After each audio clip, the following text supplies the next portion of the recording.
encouraged him, and from there he went on to a killing spree that lasted from, I guess, about March 92 May 92 to about March the 12th, 1994. And pretty much during that period of time, was he a suspect by the cops during that period? No. I mean, he would end up killing a woman, and he would go home because he thought it would make the news. It never even made the news, and so that encouraged him. I mean, he got more bold. Now, the problem with him was he was a dope fiend, and he had gotten into cocaine and marijuana in the military.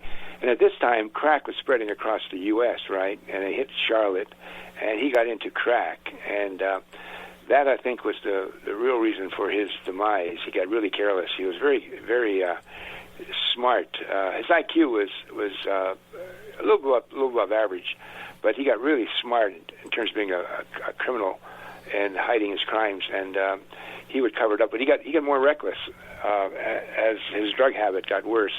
And then he had a girlfriend named Sadie McKnight, and she was pretty straight-laced. She didn't know anything about this, but she kicked him out later on because of his drug use, and that sort of really set him off. And he was ending up becoming increasingly reckless in the way he was killing this woman, and then they eventually caught on to him. We're talking to Ron Chepesiuk about his book, Bad Henry, The Murderous Rampage of the Taco Bell Strangler. This guy in North Carolina kills between 20 and 90 people, right? And then you tell me, too, that he also had a drug habit. He's got girlfriends, and his only source of income is this Taco Bell working in fast food? Yeah, and he started to kill some of the women for money. Okay. He thought some of them, they worked at Taco Bell. They were like managers. He thought they had access to the safe. Oh, okay. And he killed some of them for money, and this became essentially the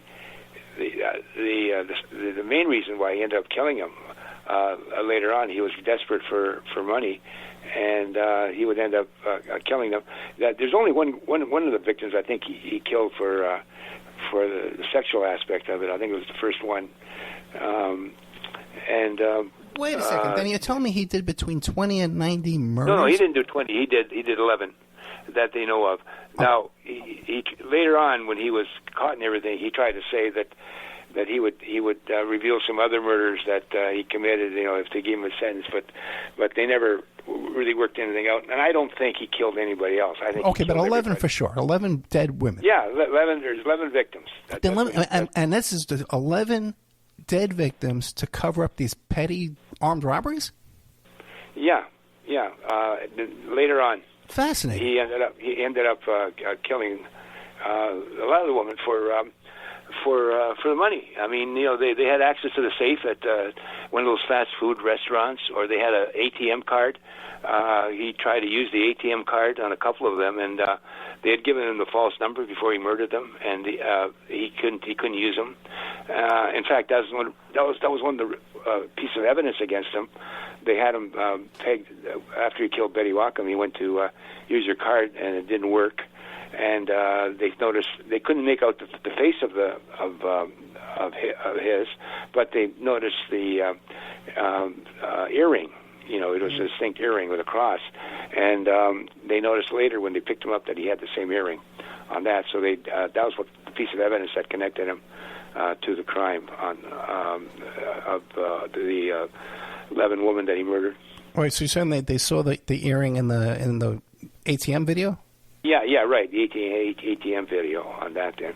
And also he made another mistake. He took the car of Wacom and he parked it, and he thought he had wiped the fingerprints off, but he left a palm print on the trunk on that, and they had this, they picked that up in terms of evidence, and they checked it out and connected it to Wallace.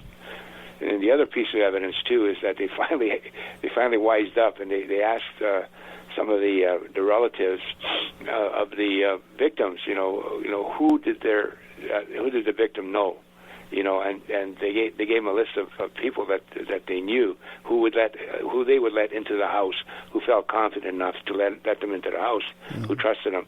And Wallace showed up in every one, and so that sort of kind of a pattern, right? Yeah, right. A pattern, right?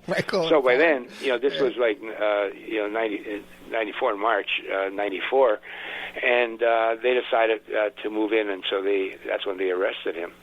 And surprisingly, he was arrested, and he wanted to tell everything. So he ended up speaking for 10 hours in interrogation with them, and it's quite remarkable. I got access to the transcripts, and it was quite remarkable how he described, the murders and motivations and all that sort of stuff. And he tried to his lawyers tried to get that suppressed later on at trial, but it wasn't successful. The judge allowed the transcripts to be entered into evidence.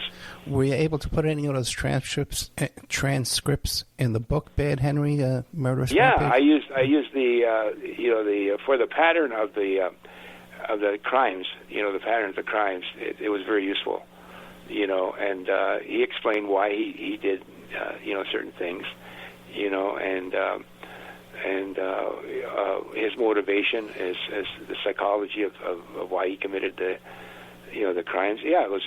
And what was his reason? Because I'm assuming that he killed them to eliminate witnesses to his stupid little robberies, right? Well, I mean, like I said, the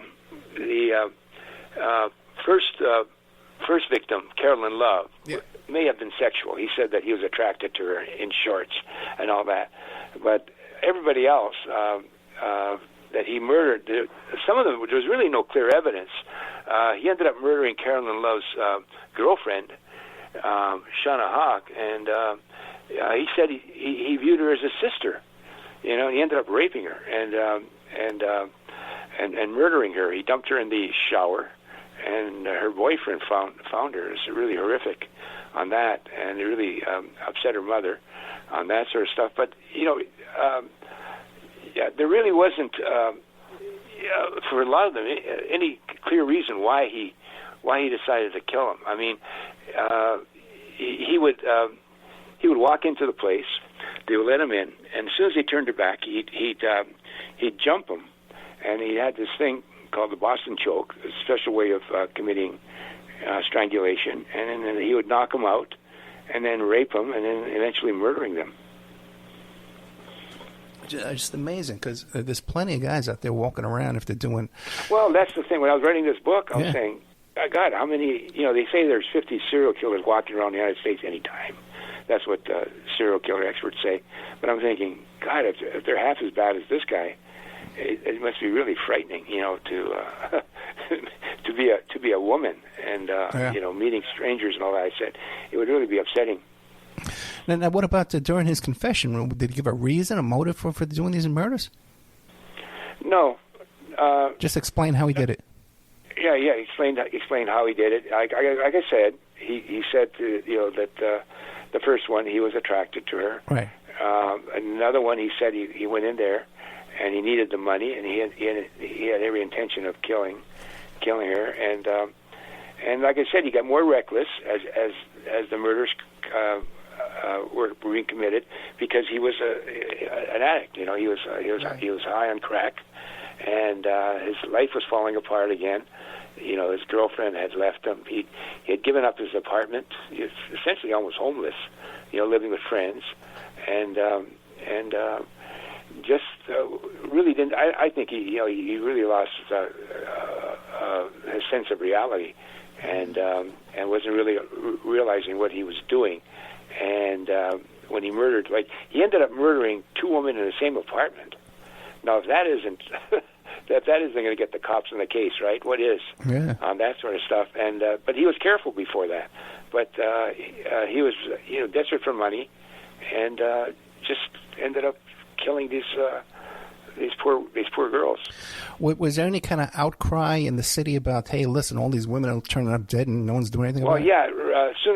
Eventually, the black community. These are all done in East Charlotte, right. Which is largely predominantly African American community, and they got on, and that these young girls were being murdered, and they were upset. Why weren't the cops making any progress in the case?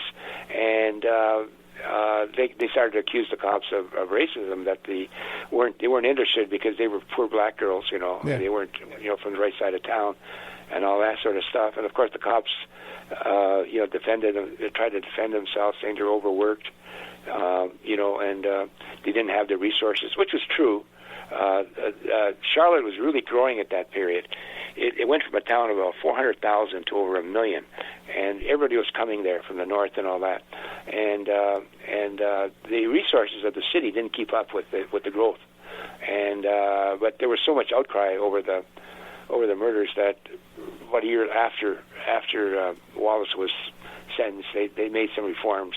They added more police. The police went from like 7 or 8 to about 25. That sort of stuff. They got technology, new equipment, and all that, which helped them to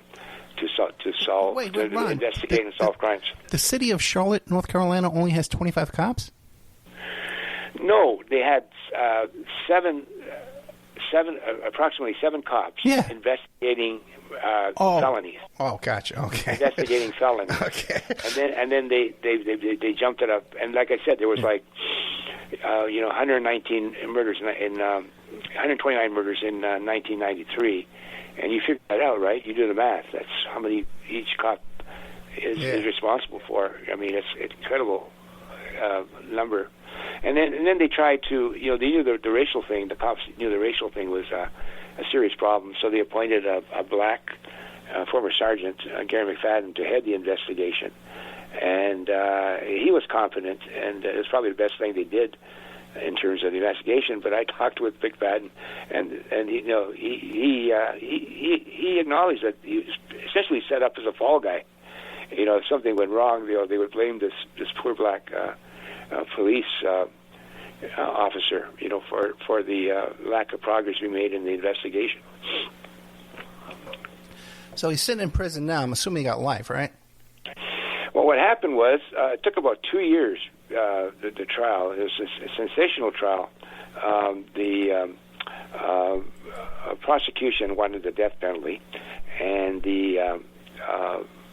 his lawyers tried to say that there was no deliberate intent on his part with the murders, and so he should not get the death penalty. He should get life and all that. And then they sentenced him, for the murders. There were some rape charges as well.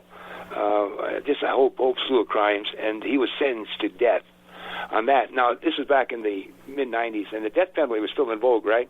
But then eventually, as time went on, all these innocent people were being executed, and the public opinion started to turn against the death penalty, and so the governor of North Carolina put a moratorium on them, and he had actually exhausted all his appeals by 2005, and he's still there.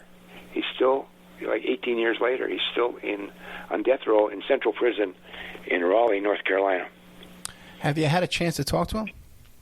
Well, I thought about that. I talked with the editor or the executive producer of this show on ABC television, and they had done a documentary, and she had tried to get an interview with him, and he turned her down. And so I said, God, it's going to be a lot of time trying to get this interview. I've tried to do this before, and I said, it's going to take up an enormous amount of time. And I said, what's it really going to do for me? I had the ego trip of talking to the serial killer about the crimes he committed. But I'm saying, how much value is that? Because he's already explained it all right in the transcripts.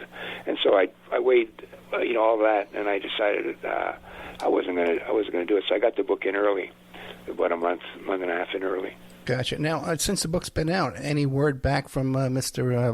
Henry Wallace, whether he likes the book or not? Well, it just came out, July 11th. So so it's only been like a month and a half. So I've gotten some good reviews and all that on Amazon. Some good comments from fellow authors. I sent the book out to get some review comments, and so it's still a little bit too early on that. And still, rounding up publicity, like you, for example. Yeah.